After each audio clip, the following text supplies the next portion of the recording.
नमस्कार, स्वागत है आपका अजीत अंजुम जी के प्लेटफॉर्म पर। मैं हूं नीलू व्यास।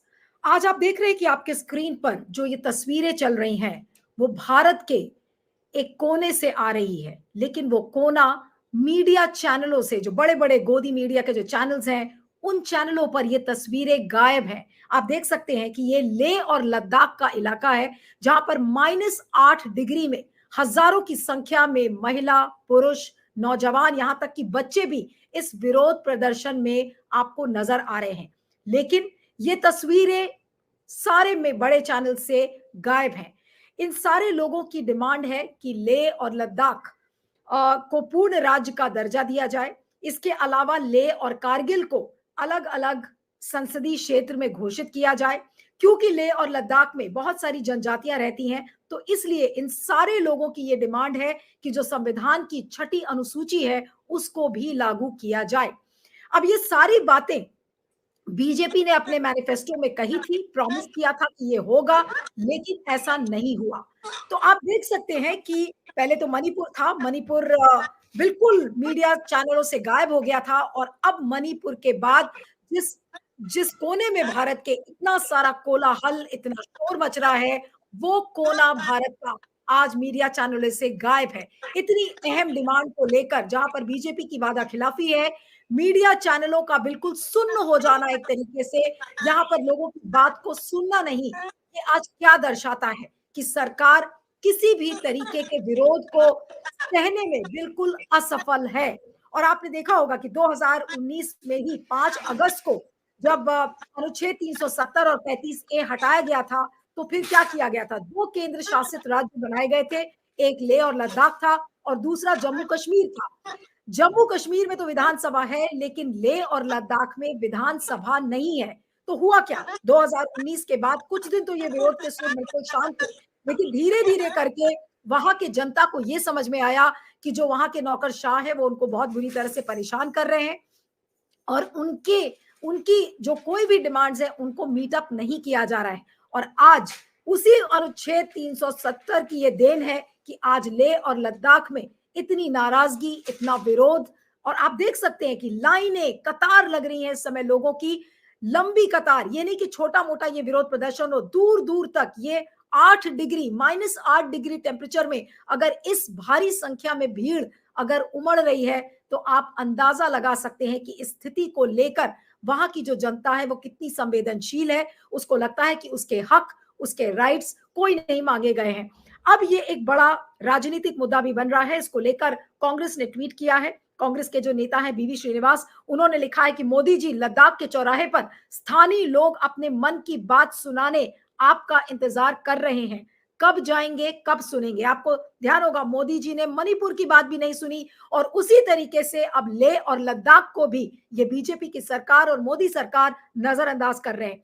उसी तरह से अखिलेश यादव ने आज इन तस्वीरों को देखकर ट्वीट किया है, और उसमें उन्होंने लिखा है कि भाजपा के खिलाफ लेह लद्दाख में जो लाख लोग जमा हुए हैं वो दर्शाते हैं कि भाजपा कैसे उत्तर, दक्षिण, पूरब, पश्चिम से लेकर उत्तर पूर्व तक हर जगह देश को बांट कर राज करने की कोशिश कर रही है। देश के 1% अरबपतियों के फायदे, मुनाफे के लिए भाजपा ने 99% देशवासियों की खुशी, अमन और चैन को दांव पर लगा दिया है। अब आपको ये बता दें कि ये जो पूरा आप जो समूह लोगों का देख रहे हैं, इतना बड़ा विरोध प्रदर्शन जो आपको अपनी तस्वीरों पर दिख रहा है, आपको किसी भी बड़े चैनल पर नहीं दिखेगा, लेकिन हम आपको यहाँ पर आपको दिखा रहे हैं। तो ये जो विरोध प्रदर्शन है आज, ये इसलिए संभव हो पाया है क्योंकि 2 ऑर्गेनाइजेशंस हैं, लेह एपेक्स बॉडी और दूसरा कारगिल डेमोक्रेटिक अलायंस। ये दोनों जो ऑर्गेनाइजेशंस हैं, ये 2021 में साथ आए थे, और अब इन्हीं की अगुवाई में इस विरोध प्रदर्शन को अंजाम दिया गया है। ये अगर 2 ऑर्गेनाइजेशंस नहीं होती तो आज इतना बड़ा विरोध समर्थन शायद पॉसिबल नहीं हो पाता और वहां की जनता की आवाज शायद किसी के कानों में नहीं जाती। आज ये मुमकिन इसीलिए हुआ है और ये दिखाता है, ये बड़ा विरोध प्रदर्शन इस बात को दिखा रहा है कि जो मोदी सरकार है वो अपने कान में तेल डालकर बैठ गई है, ठीक उसी तरह जैसे मणिपुर की किसी भी समस्या पर वो कुछ भी सुनना नहीं चाहती है। और आज आप देखिए ये भारत का दूसरा कोना लेह और लद्दाख का, जहां पर आपको इस तरीके की तस्वीरें सामने दिखाई पड़ रही हैं। अब मैं आपको बताती हूँ कि जो Ladakh democratic Kargil democratic alliance के मेंबर हैं और वहां की जो हाई पावर्ड कमेटी है उसके सदस्य भी हैं, सज्जाद हुसैन साहब आज हमारे साथ जुड़ रहे हैं। सज्जाद जी, आपका बहुत बहुत स्वागत है अजीत अंजुम जी के प्लेटफॉर्म पर। और पहले तो मुझे ये बताइए कि ये कितना बड़ा विरोध प्रदर्शन है और जो कि आज सारे मीडिया चैनल से गायब है। जी। बदकिस्मती की बात है कि इस देश के अंदर हम जब देखते हैं कि बड़े बड़े मीडिया हाउसेस छोटी छोटे मुद्दों को लेकर बहुत बड़ा बना करके बड़े बड़े डिबेट्स चलाते हैं, तब जब उनको लगता है कि सरकार की उसमें चमचागिरी हो रही हो, सरकार की उसमें कोई तारीफ हो रही हो और झूठ मूठ के जो किस्से कहानियां गढ़ने का जो मोदी मीडिया का एक सिलसिला है वो चलता रहता है। लेकिन लद्दाख का ये जो समंदर, ये जो जन सैलाब है जो उमड़ आया है लेह में, और पूरा कारगिल बंद रहा, पूरा द्रास बंद रहा, पूरा जंस्कार में प्रोटेस्ट बंद रहा, कारगिल में लेह में हर जगह प्रोटेस्ट हो रहे हैं और पूरा लद्दाख क्षेत्र जो है इस वक्त सड़कों पर है और अपनी 4 मांगों को लेकर के सड़कों पर है। और वो 4 मांगे कोई ऐसी नहीं है कि जो गवर्नमेंट ऑफ इंडिया या कॉन्स्टिट्यूशन ऑफ इंडिया के फ्रेमवर्क से बाहर हो। लद्दाख के लोग स्टेटहुड की डिमांड कर रहे हैं। इसमें क्या बुराई है कि अगर लद्दाख के लोग ये कहें कि अगर लद्दाख को रिप्रेजेंटेशन दी जाए, लद्दाख को असेंबली दी जाए, लद्दाख को अपने लोगों के अपने उम्मीदवारों को चुनने का अधिकार दिया जाए, इसमें कौन सी बुराई है। दूसरी बात, हम कहते हैं कि ये जो पूरा हिमालयन रीजन है और पर्टिकुलरली लद्दाख है, जहाँ का फ्रेजाइल इकोलॉजिकल सिस्टम है, जहाँ का इन्वायरमेंट आपको मालूम है, क्लाइमेट क्राइसिस से इस वक्त पूरा हिमालयन रीजन जूझ रहा है। आपने जोशीमठ देखा, आपने शिमला देखा गुज़श्ता साल, पिछले साल कितनी तबाही हुई। इसी तरीके से लद्दाख के अंदर भी जो तबाही मची और इस वक्त बर्फ न पड़ने की वजह से काफी मुश्किलात थी। अभी हाल ही में कुछ दिन पहले जो बर्फबारी हुई है, उसके बाद हमें लगता है कि अब जाकर के लद्दाख में जो है बर्फ पड़ने की वजह से लोगों ने राहत की सांस ली है। तो ये जो क्लाइमेट क्राइसिस है ये बहुत तेजी से बढ़ रहा है, इसलिए हम लेकिन सज्जाद जी 90% पॉपुलेशन लद्दाख की ट्राइबल पॉपुलेशन है। सज्जाद जी, मैं आपसे ये जानना चाह रही हूँ कि जब 2019 में लद्दाख जब केंद्र शासित राज्य बना, एक यूनियन टेरिटरी बना, तो वहां के लोगों को उम्मीद थी कि हो सकता है कि सरकार उनके लिए कुछ करे। लेकिन धीरे धीरे आपको किस तरीके का अनुभव मिला जो वहां का जो पूरा जो प्रशासन है उससे? क्योंकि मैं जितनी भी स्टोरीज पढ़ रही थी उसमें बार बार ये कहानियां आ रही थी इस तरीके की कि वहां की जो नौकरशाही है वो लोगों को बहुत मायूस कर रही है, लोगों के लिए काम नहीं कर रही है। तो क्या एक तरीके से लद्दाख को बिल्कुल नजरअंदाज कर दिया गया मोदी सरकार के द्वारा? देखिए, जब 5 अगस्त 2019 हुआ तो हमारे लेह के जो दोनों डिस्ट्रिक्ट्स हैं, 2 डिस्ट्रिक्ट्स हैं लेह और कारगिल, एक तरफ खुशी का माहौल था, एक तरफ गम का माहौल था। लेह में लोग खुश थे क्योंकि यूनियन टेरिटरी की डिमांड जो है वो पूरी हो रही थी। लेकिन जिस यूनियन टेरिटरी की वो डिमांड कर रहे थे वो यूटी विद लेजिस्लेचर थी, लेकिन मोदी सरकार ने जो यूटी दी वो यूटी विदाउट लेजिस्लेचर थी। और कारगिल में लोगों का इसलिए गुस्सा था कि वो जम्मू कश्मीर स्टेट से अलग नहीं होना चाहते थे और ये उनकी एक डिमांड थी। लेकिन समय गुजरने के साथ साथ दोनों रीजन्स के लोग, क्योंकि हमारे कल्चरल आइडेंटिटी एक ही हम कल्चर है, हमारा कल्चर है, जुबान एक है, हमारी ट्राइब्स एक हैं, तो दोनों लोगों ने, दोनों क्षेत्र के लोगों ने ये समझा कि हमारा मुस्तकबिल, हमारा फ्यूचर जो है स्टेट पे खतरे पे, इसलिए हमें मिलकर संघर्ष करना पड़ेगा। तो लेह एपेक्स बॉडी बनी, कारगिल डेमोक्रेटिक अलायंस बना और दोनों ने मिलकर 4 अहम मुद्दों को लेकर के संघर्ष शुरू किया, जिसमें स्टेटहुड, 6 शेड्यूल। और इन 4 सालों में हमने देखा कि जो सबसे बड़ी प्रॉब्लम है वो हमारे बेरोजगार नौजवानों की है। पिछले 4 साल में एक भी लोकल गेजेटेड पोस्ट जो है, लोकल किसी को इन्होंने रिक्रूट नहीं कर पाए हैं। एक भी यूनिवर्सिटी ऐसी नहीं है जो स्टेट यूनिवर्सिटी हो, जो फंक्शनल हो, या सेंट्रल यूनिवर्सिटी कोई ऐसी है कि जो फंक्शनल हो, बिल्कुल नहीं है। पहले क्या होता था कि जम्मू कश्मीर के अंदर जितने भी कॉलेजेस, यूनिवर्सिटीज के अंदर जो एडमिशन के लिए रिजर्वेशन रहता था, जॉब्स में रिजर्वेशन रहती थी, वो सारी रिजर्वेशन हट गई और ये लद्दाख जो है एकदम से धड़ाम से जो है वो जमीन पे आ गिरा, क्योंकि आज भी लद्दाख के अंदर पीएचडी स्कॉलर्स जो है विदाउट जॉबलेस हैं। स्कॉस्ट हमारी एग्रीकल्चर यूनिवर्सिटी के जो स्कॉलर्स हैं वो परेशान है, उनके लिए कोई एग्रीकल्चर यूनिवर्सिटी इस वक्त लद्दाख में नहीं है। तो इन 4 सालों में सरकार ने सिर्फ वादों के अलावा, जुमलों के अलावा कुछ नहीं किया। हाँ, मैं एक चीज की तारीफ करूंगा कि जो सज्जा जी, एक चीज मैं आपसे पूछूंगी, उसके बाद फिर आप अपनी बात को आगे बढ़ाइएगा कि क्या इन सालों में इतने, अभी 2019 में ये केंद्र शासित राज्य बना लेह और लद्दाख, उसके बाद आप लोग कितनी बार अपनी डिमांड्स को लेकर सरकार के पास गए? क्या आपकी गृह मंत्री अमित शाह से कोई मीटिंग हुई? क्या आपने मोदी जी से मिलने की कोशिश किया? किस तरीके की आपको क्या क्या अनुभव था आपका? देखिए, कारगिल डेमोक्रेटिक अलायंस ने एक बार अलग से उस वक्त जे किशन रेड्डी जी MIS होम थे, उनके साथ मुलाकात की, उनसे अपनी बात रखी। इस तरह लेह अपेक्स बॉडी के लोगों ने गृह मंत्री अमित शाह जी से बात की। उसके बाद जो है नित्यानंद राय जी से हम लोग लेह और कारगिल के जो लोग हैं ज्वाइंटली हम मिले, और पिछली बार पिछले महीने दिसंबर के महीने में हम लोग जो है लेह और कारगिल के हाई पावर्ड कमेटी बना करके नित्यानंद राय जी की सरबराही में उसमें भी हम मुलाकात की है। लेकिन उसके बाद सरकार की तरफ से ये कहा गया कि आपकी जो डिमांड्स हैं वो डिमांड्स हम पूरा करेंगे, आप रिटन में हमें दीजिए। हमने रिटन में भी वो सारी चीजें सबमिट की, लेकिन उसके अलावा अभी भी कोई भी एक इंच जो है सरकार ने कोई ऐसा स्टेप नहीं उठाया जिसकी हम प्रशासना कर सके। हम बहुत पॉजिटिव थे, आज भी हम पॉजिटिव हैं, हम चाहते हैं कि एक प्रोडक्टिव आउटकम निकले। लेकिन ये क्या वजह है कि लद्दाख के लोग जो बाई चॉइस इंडियन है, जो हमेशा अपने देश के सरहदों की और सेनाओं की सपोर्ट में हमेशा खड़ी रहती है। आपने 2 दिन पहले पूरे गोदी मीडिया यही दिखा रहा था कि लद्दाख के लोग कैसे PLA के साथ, चाइना वालों के साथ कन्फ्रंटेशन कर रहे हैं, लेकिन इन्हीं लद्दाख वालों को सड़कों पे बैठा हुआ यही गोदी मीडिया क्यों नहीं दिखा पाता है? इनकी आंखें क्यों अंधी हो जाती हैं? मैं दर्शकों की जानकारी के लिए मैं ये बता दूं कि ये जो सड़क पर हजारों की संख्या में उतरा हुआ हुजूम आपको दिख रहा है, यहाँ पर मैं कई जगह पे पढ़ रही हूँ कि चाइना बॉर्डर से लेकर नुब्रा वैली से लेकर तमाम जगहों से इस समय लोग यहाँ पर लेह और लद्दाख में एकत्रित हुए हैं, और इनकी एक ही डिमांड है कि लेह और लद्दाख को पूर्ण राज्य का दर्जा दिया जाए। मैं दर्शकों के लिए दोहरा रही हूँ, इसमें यह भी कहा गया है कि जो संविधान की 6ठी सूची है उसको लागू किया जाए, लेह और कारगिल को 2 संसदीय क्षेत्र में घोषित किया जाए। ये मोटी मोटी ये डिमांड्स है। जी सज्जाद जी, आप कुछ कह रहे थे, आप बोलिए। जी, मैं ये बता रहा हूँ कि हम क्यों डिमांड कर रहे हैं पूर्ण राज्य का दर्जा। हम इसलिए डिमांड कर रहे थे कि जब जम्मू कश्मीर के अंदर हम थे तो हमारे 4 MLAs जम्मू कश्मीर असेंबली में हमारे होते थे और 2 MLCs member of legislative council. Ladakh के लोगों को ये राइट था कि वो जम्मू कश्मीर जैसे राज्य का चीफ मिनिस्टर को हम चुन सकते थे, लेकिन आज हमें चार ब्यूरोक्रेट्स और एक LG के जो है वो मातहत रखा गया है। हमारी कोई अपनी आवाज नहीं है, हमें वॉइसलेस किया गया है। सरकार ने तो कहा था कि 5 अगस्त के बाद लद्दाख को आइडेंटिटी दी है, लद्दाख को जो है रिप्रेजेंटेशन दी। कौन सी रिप्रेजेंटेशन है लद्दाख को? आज तो हमें वॉइसलेस बना दिया गया।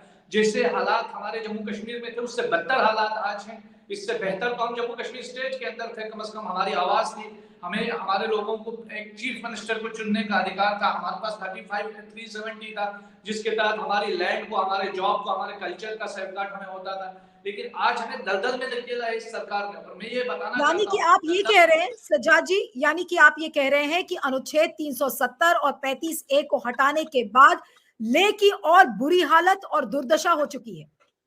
बहुत बुरी हालत है, और ये मैं अकेला नहीं, पूरे लेह और कारगिल के तमाम लोग, तमाम लीडर्स ये बताते हैं कि जो हालात हमारे जम्मू कश्मीर में थे वो इससे बेहतर थे जिस हालात में आज हम हैं। और मैं आपको एक चीज बता रहा हूँ नीरू जी, देखिए लद्दाख बहुत ही सेंसिटिव रीजन है और स्ट्रेटेजिकली बड़ा इंपॉर्टेंट रीजन है। एक तरफ आपका चाइना बॉर्डर है, एक तरफ आपका पाकिस्तान बॉर्डर है। आपने कारगिल जब इस रीजन में लड़ा है, आपने 60s में चाइना के साथ लड़ाई लड़ा है। पिछली बार 2020-21 के दौरान जो है चाइना के साथ जो इतना बड़ा हमारा स्टैंड ऑफ रहा वो पूरा इस रीजन में रहा। और जब तक लोगों का सहयोग नहीं रहा, आप मुझे बताइए कौन सी फौज है दुनिया की जो अपने लोगों की मदद के बगैर जो है वो कामयाब होती है, जब तक लोगों का साथ ना हो।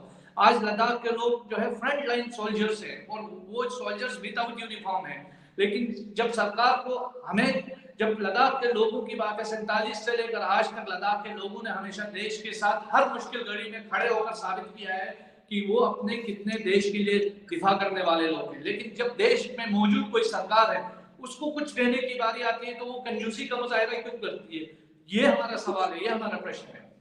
नहीं, सज्जाद जी, आपके जो प्रश्न है वो बहुत वाजिब है, लेकिन मेरा जो सवाल है कि जब इतना बड़ा सोशल अनरेस्ट एक तरीके से जब इस पूरे जगह पर दिख रहा है, जहां पर बॉर्डर एरिया से लोग आकर और लेह और लद्दाख में अगर विरोध प्रदर्शन कर रहे हैं, ये जो तस्वीरें आप बॉक्स में देख रहे हैं, ये -8 डिग्री की जो तस्वीरें हैं कि किस तरीके से लोग अपनी डिमांड्स को लेकर सड़क पर उतरे हुए हैं।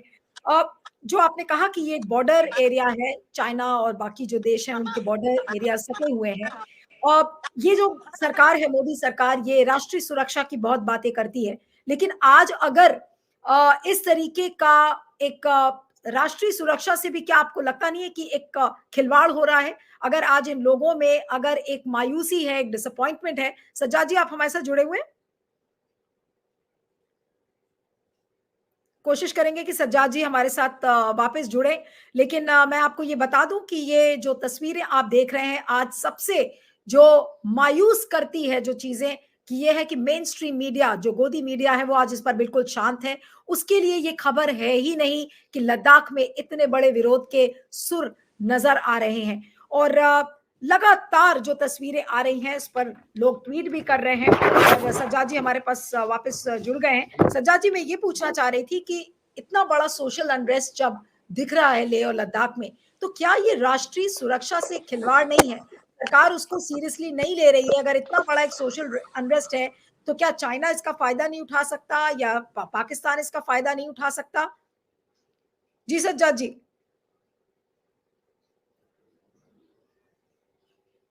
कोशिश करते हैं कि सज्जाद जी हमारे साथ फिर से जुड़े। आई थिंक डिस्कनेक्ट हो गए हैं। और ये जो लोग हैं जितने, इनकी डिमांड्स यही है कि लेह और लद्दाख को पूर्ण राज्य का दर्जा दिया जाए। जो छठी अनुसूची है संविधान की, उसको लागू किया जाए, क्योंकि बहुत सारी जनजातियां हैं और अलग-अलग इक्वेशंस हैं उनके। तो ट्राइबल एरिया है, तो वहां की जो 6 शेड्यूल के अंडर जो संवैधानिक संरक्षण मिलता है, उसकी डिमांड वो लोग कर रहे हैं। और साथ में लेह और कारगिल को एक अलग संसदीय क्षेत्र घोषित किया जाए। लेकिन आप ये देखिए कि मोदी सरकार ने वायदे कितने सारे किए थे कि हम ये सारे वायदे पूरे करेंगे। यहां तक कि मोदी सरकार का जो मैनिफेस्टो था, 2019 के मैनिफेस्टो में ये सारी बातें कही गई थी। लेकिन आज 2019 के बाद ये 2024 आ गया है, लेकिन वादा खिलाफी का आप आलम देखिए कि एक भी वायदा लेह और लद्दाख का पूरा नहीं हुआ है। मैं जो सवाल आपसे सज्जाद जी कर रही थी कि क्या आज ये एक राष्ट्रीय सुरक्षा के साथ खिलवाड़ नहीं है? एक बॉर्डर एरिया जहां पर पाकिस्तान, चाइना जैसे देश साथ में है, और अगर वहां का जो आवाम है उस एरिया का, अगर वो इतना नाखुश है, इतना डिसअपॉइंटेड है, तो क्या पड़ोसी जो हमारे शत्रु देश हैं, वो क्या इस चीज का फायदा नहीं उठा सकते? बिल्कुल उठा सकते हैं। और मैं ये बताता हूँ, देखिए मच्छर सबको काटता है, मलेरिया उसको होता है जो अंदर से कमजोर हो। वो देश हमेशा कमजोर होता है जिसके आवाम उसकी सरकार से नाखुश हो, जहां कोई ना कोई अनरेस्ट रहता हो। सरकार, हमारा देश बहुत बड़ा है, और लद्दाख जैसा क्षेत्र आप देखें ना कि इतना लोगों का सेक्रीफाइस और इतना पीस लविंग क्षेत्र है। आज लद्दाख में सबसे ज्यादा प्रोटेस्ट हो रहे हैं। क्या वजह है कि लद्दाख में सबसे ज्यादा प्रोटेस्ट हो रहे हैं? अगर सरकार के फैसलों से लोग खुश होते हैं तो ये लोग सड़कों पे क्यों होते? और आज आपने बताया ना -8 डिग्री सेल्सियस लेह के अंदर है। जिस जगह में द्रास में -15 डिग्री सेल्सियस था, वहां पे पूरा बंद रहा, जंस्कार पूरा बंद रहा, कारगिल डिस्ट्रिक्ट पूरा बंद रहा। तो ये पूरे इलाकों में लोगों ने बंद की कॉल दी। इसके अलावा जो स्टूडेंट कम्युनिटी है, वो हर जगह से, यहाँ कोई देखिए, यहाँ डिफरेंट पॉलिटिकल पार्टीज के लोग हैं, यहाँ डिफरेंट रिलीजियस सेक्शन के लोग हैं, डिफरेंट कास्ट से ताल्लुक रखने वाले लोग हैं। पूरे लद्दाख के लोग एकजुट होकर जो है अपनी आवाज उठा रहे हैं। सरकार की ये नैतिक जिम्मेदारी है, उसका ये राजधर्म है कि वो कम से कम लोगों की आवाज को सुने, समझे। नहीं, लेकिन लद्दाख सज्जाद में जी, किस ये तरह सरकार तो किसी की बात सुनती नहीं है, ये सरकार तो किसी की बात सुनती नहीं है। लेकिन अब मुझे आप ये बताइए कि अब आपके पास विकल्प क्या है? क्या आप लोग दिल्ली कूच करेंगे? क्योंकि जब तक लेह और लद्दाख में रहेंगे, तो ये तस्वीरें तो आपको डिजिटल मीडिया के प्लेटफॉर्म से दिखा रहे हैं, लेकिन जब मेन स्ट्रीम मीडिया इन तस्वीरों को दिखाएगा ही नहीं, तो फिर आपकी डिमांड सुनी कैसे जाएंगी? देखिए तो क्या आप लोग देखिए दिल्ली चलो का नारा लगाएंगे अब? देखिए, जहां तक आपको मैं बताता चलूं कि हम लोग जो है 19 तारीख को सरकार के साथ हमारी मीटिंग है। हम उम्मीद करेंगे कि सरकार के साथ जो हमारी मीटिंग होगी वो प्रोडक्टिव हो, पॉजिटिव हो और कोई 19 फरवरी फ्रूटफुल को नतीजा आप कह रहे निकले। हैं, 19 फरवरी को, और 19 फरवरी को मीटिंग है। अगर नहीं निकलता है तो उसके बाद हम मजबूर होंगे कि हम अपना डेमोक्रेटिक जो राइट है उसको इस्तेमाल करते हुए हम प्रोटेस्ट करें। इसके अलावा हिंदुस्तान भर के अंदर, देश भर के अंदर बहुत सारे ऐसे लोग हैं जो लद्दाख के लिए कंसर्न रखते हैं, लद्दाख के लिए एक पॉजिटिव फीलिंग रखते हैं। उन तमाम लोगों से हम जाके मिलेंगे, उन तमाम लोगों को बताएंगे, उनका भी दरवाजा खटखटाएंगे कि वो कहेंगे आप लद्दाख के साथ खड़े होइए। तो ये हमारी क्या आपको किसी भी विपक्षी दल का कोई फोन अभी तक आया है? किसी तरीके का समर्थन आपको विपक्षी दलों से मिला है? जी। जब राहुल गांधी जी लद्दाख में भारत जोड़ो यात्रा लेकर के आए थे और उन्होंने लेह और कारगिल का विजिट किया था, तो उन्होंने ये प्रॉमिस किया था कि पार्लियामेंट में हम आपकी बात उठाएंगे। और उन्होंने ये भी प्रॉमिस किया था कि लद्दाख के नुमाइंदे की हैसियत से वो लद्दाख का केस जो है वो हमेशा लड़ेंगे। तो मैं उम्मीद करूंगा कि वो इस समय पे जो है वो खुल के सामने आएंगे और लद्दाख के लोगों की जो आवाज है वो देश की जनता को बताएंगे। और इसके साथ साथ कुछ उम्मीद में जो है वो दीगर विपक्षी पार्टियों से भी करूंगा कि वो भी लद्दाख के इशू पर जो है लद्दाखी आवाम के साथ रहें। लद्दाख एक बहुत एक सेंसिटिव दौर से गुजर रहा है, एक ऐसे दौर में जब हमारी अपनी कोई आवाज नहीं है, तो हम देश के जितने भी जो है बुद्धिजीवी लोग हैं, जितने भी जो है वो सोचने समझने लिखने वाले लोग हैं, और वो जो आर्मी वेटरन्स जिन्होंने हमें लद्दाख को देखा है, लद्दाख को समझा है, लद्दाख में देश की सेवा में अपना एक बहुत लंबा समय गुजारा है, और जिनका असर सरकार में भी है, जिनका असर जो है वो अक्सर मीडिया में भी हमें नजर आते हैं। तो उन तमाम आर्मी वेटरन से भी हमारी गुजारिश है कि वो लद्दाख के लोगों की आवाज बने। इस वक्त देश के लोगों की सपोर्ट की बस जरूरत एक है। सवाल मेरे जहन में और था सज्जाद जी, आपने कहा कि 19 तारीख को आपसे आपकी मीटिंग है दिल्ली में। आपकी दिल्ली में किससे मीटिंग हो रही है 19 तारीख को? ये जो हाई पावर्ड कमेटी बनाई गई है सरकार की तरफ से, जिसकी अगुवाई में ये नित्यानंद राय जी एमओएस होम की अगुवाई में, तो उनके साथ हमारी मीटिंग रहेगी। और जो हमने रिटन ड्राफ्ट गवर्नमेंट को प्रेजेंट किया है, उस रिटन ड्राफ्ट को लेकर के हम फिर से सरकार के पास पहुंचेंगे और हम देखेंगे कि सरकार उस पर क्या क्या पॉजिटिव स्टेप्स उठाती है। ठीक है, और अगर आपकी बात नहीं मानी गई तो फिर आप क्या करेंगे? तो हमारे पास एक ही रास्ता बचता है कि हम जो है एक आंदोलन के रूप में जो है अपनी बात रखें, एक डेमोक्रेटिक तरीके से, जिस तरीके से आवाज उठाई जाती है हम उसी तरीके से उठाई जाए। लद्दाख के लोग बहुत पीस लविंग पीपुल हैं, उन्होंने कभी कानून को अपने हाथ में नहीं लिया है, लेकिन हाँ, डेमोक्रेटिकली प्रोटेस्ट करना, राइट टू प्रोटेस्ट, ये हमारा हक है। तो हम एक आंदोलन की तरफ और एक प्रोटेस्ट की तरफ जरूर जाएंगे और अपनी बात जी, रखेंगे। चलिए, आपको wish you all the best कह सकती हूँ, और उम्मीद है कि आपकी मीटिंग ठीक ठाक हो। और thank you so much for joining on Ajit Anjum's Neetu ji, platform. आपका और भी और अजीत अंजुम जी का और आपके पूरे प्लेटफॉर्म, आपके सहयोगियों का भी बहुत बहुत धन्यवाद कि आप लोगों ने समय दिया और लद्दाख की आवाज को आगे थैंक यू, पहुंचाने थैंक यू, की थैंक यू, कोशिश की। Thank you, thank you so much.